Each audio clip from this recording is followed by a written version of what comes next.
Assalamualaikum warahmatullahi wabarakatuh.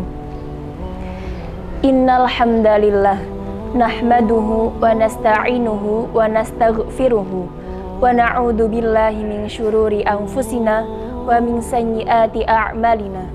May yahdihillahu fala mudhillalah wa may yudlil fala hadiyalah. Wa asyhadu an la ilaha illallah wahdahu la syarikalah. Wa asyhadu anna Muhammadan abduhu wa rasuluh. Amma ba'd. Pertama dan yang paling utama, marilah kita panjatkan puja dan puji syukur kehadirat Allah Subhanahu wa Ta'ala yang telah melimpahkan rahmatnya kepada kita semua, sehingga kita masih diberikan kesempatan untuk terus memperbaiki diri dan menjalani episode kehidupan dunia ini dengan lebih baik lagi. Dan tak lupa juga, sholawat serta salam semoga senantiasa tercurahkan kepada junjungan kita Nabi Agung Muhammad Sallallahu Alaihi Wasallam. Semoga kita semua diakui sebagai umatnya dan diberikan syafaat kelak di yaumil qiyamah. Amin, amin, ya rabbal alamin. Hadirin rahimakumullah, pada kesempatan yang baik ini, izinkan saya, Siti Lulu'ul Nafisyah, untuk memberikan sebuah materi yang bertema Nisfu Sya'ban, yang insya Allah akan memberikan inspirasi dan juga ilmu baru kepada pemirsa SMKJ TV.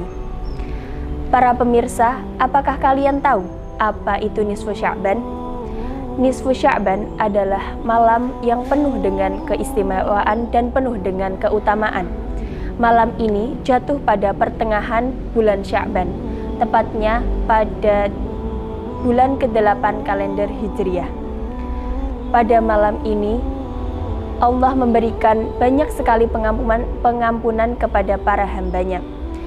Disebutkan juga pada sebuah penggalan hadis yang diriwayatkan oleh Aisyah radhiyallahu anha bahwa Rasulullah Shallallahu Alaihi Wasallam bersabda, sesungguhnya Allah Subhanahu Wa Taala turun pada malam nisfu Sya'ban ke langit dunia, lalu Dia memberikan ampunan lebih banyak dari bulu kambing milik kabilah Bani Kalb, yaitu salah satu kabilah yang banyak memiliki kambing. Hadis riwayat Ibnu Majah. Dari hadis ini dapat disimpulkan bahwa Allah Subhanahu wa Ta'ala memberikan pengampunan dan juga kasih sayangnya sebagai bentuk rahmatnya kepada kita semua sebagai umatnya untuk terus memperbaiki diri dan memperbaiki hubungan kepada Allah Subhanahu wa Ta'ala. Nabi juga menyebutkan pada malam nisfu Sya'ban adalah waktu di mana untuk kita dapat melakukan perbaikan takdir ataupun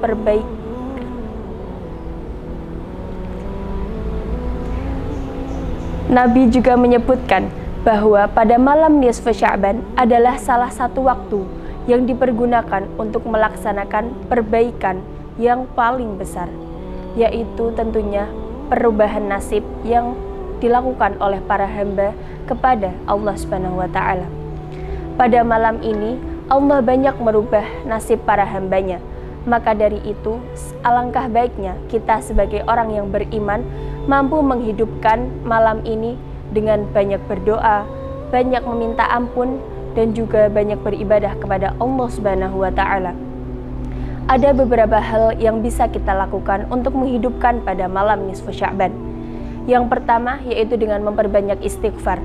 Istighfar ini dapat dilakukan mulai dari siang harinya sampai pada malam harinya. Yang kedua yaitu memperbanyak sedekah. Usahakan pada malam nisfu Sya'ban kita melakukan sedekah. Dan yang terakhir adalah amalan yang sudah masyhur di kalangan masyarakat, sudah banyak dilakukan oleh para banyak ulama, yaitu membaca surat Yasin 3 kali dengan niat yang berbeda-beda pada setiap bacaan Yasinnya. Bacaan Yasin yang pertama diniatkan untuk diberikan umur yang barokah, umur yang selalu dapat kita gunakan dalam ketaatan. Bacaan Yasin yang kedua digunakan untuk memohon kepada Allah Subhanahu wa Ta'ala supaya diberikan rizki yang halalan, thayyiban, mubarakan. Tentunya kita mengharapkan rizki secara dohir maupun batin. Dan bacaan Yasin yang ketiga, kita memohon untuk dapat meninggal dalam keadaan yang husnul khotimah. Kita diselamatkan di saat di akhirat nanti, dan juga dapat dikumpulkan dengan orang-orang yang soleh, dan terutama dapat berkumpul dengan Nabi Agung Muhammad Sallallahu Alaihi Wasallam. Pemirsa SMKJ TV, sebagai umat Islam, penting bagi kita untuk menjadikan momentum nisfu Sya'ban ini untuk waktu. Pemirsa SMKJ TV, sebagai umat Islam, penting bagi kita untuk bisa menghidupkan malam nisfu Sya'ban ini sebagai momentum untuk mengintrospeksi diri dan juga memperbaiki diri serta memperbaiki hubungan kepada Allah Subhanahu wa taala. Semoga kita semua termasuk ke dalam golongan orang-orang yang diberikan kemudahan untuk mengamalkan amalan-amalan tersebut, dan semoga kita senantiasa diberikan kesempatan untuk terus memperbaiki diri. Amin amin ya rabbal alamin. Hadirin rahimakumullah, demikianlah beberapa hal yang dapat saya sampaikan. Semoga apa yang saya sampaikan dapat memberikan manfaat dan kebaikan bagi kita semua. Mohon maaf apabila terdapat tutur kata maupun tingkah laku yang kurang berkenan. Akhirul kalam, wallahul muwafiq ila aqwamit thoriq. Wassalamualaikum warahmatullahi wabarakatuh.